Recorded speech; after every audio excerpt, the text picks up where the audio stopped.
अथ श्री शिवतांडव स्तोत्रम्। जटाटवीगलज्जल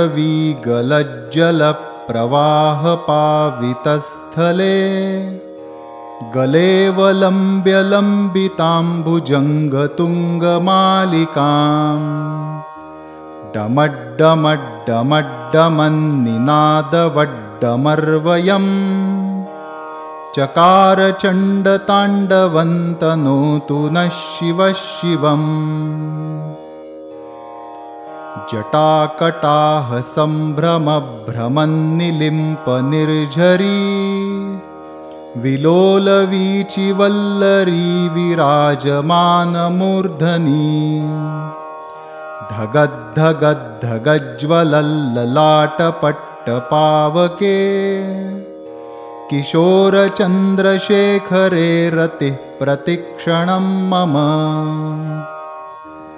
धराधरेन्द्रनन्दिनी विलासबन्धुबन्धुर स्फुरद्दिगन्तसन्ततिप्रमोदमानमानसे कृपाकटाक्षधोरणी निरुद्धदुर्धरापदी क्वचिद्दिगम्बरे मनो विनोदमेतु वस्तुनि। जटाभुजङ्गपिङ्गलस्फुरत्फणामणिप्रभा कदम्बकुङ्कुमद्रवप्रलिप्तदिग्वधूमुखे मदान्धसिन्धुरस्फुरत्वगुत्तरीयमेदुरे मनोविनोदमद्भुतं बिभर्तु भूतभर्तरी। सहस्रलोचनप्रभृत्य शेषलेखशेखर प्रसूनधूलिधोरणी विधूसराङ्घ्रिपीठभुः भुजङ्गराजमालया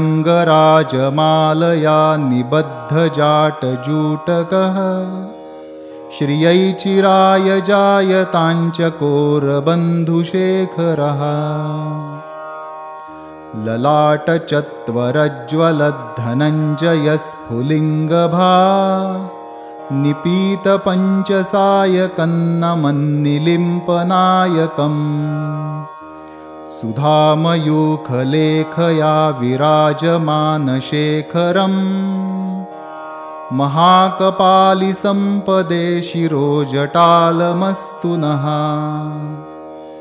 करालभालपट्टिका धगद्धगद्धगज्ज्वल धनञ्जयाहुतीकृतप्रचण्डपञ्चसायके धराधरेन्द्रनन्दिनी कुचाग्रचित्रपत्रक प्रकल्पनैकशिल्पिनी त्रिलोचने रतिर्मम।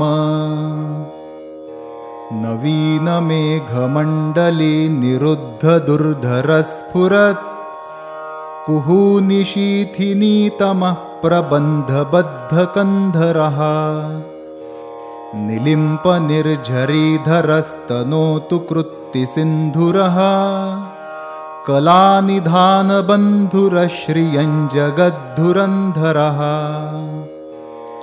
प्रफुल्लनीलपङ्कजप्रपञ्चकालिमप्रभा वलम्बिकण्ठकन्दलीरुचिप्रबद्धकन्धरम् स्मरच्छिदं पुरच्छिदं भवच्छिदं मखच्छिदं गजच्छिदान्धकच्छिदं तमन्तकच्छिदं भजे।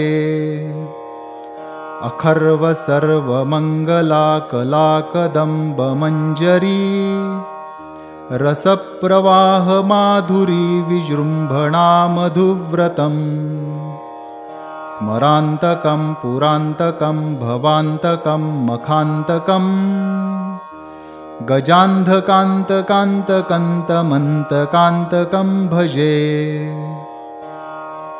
जयत्वदभ्रविभ्रमभ्रमद्भुजङ्गमश्वसत् विनिर्गमत्क्रमस्फुरत्करालभालहव्यवाट् धिमिद्धिमिद्धिमिध्वनन् मृदङ्गतुङ्गमङ्गल ध्वनिक्रमप्रवर्तितप्रचण्डताण्डवः शिवः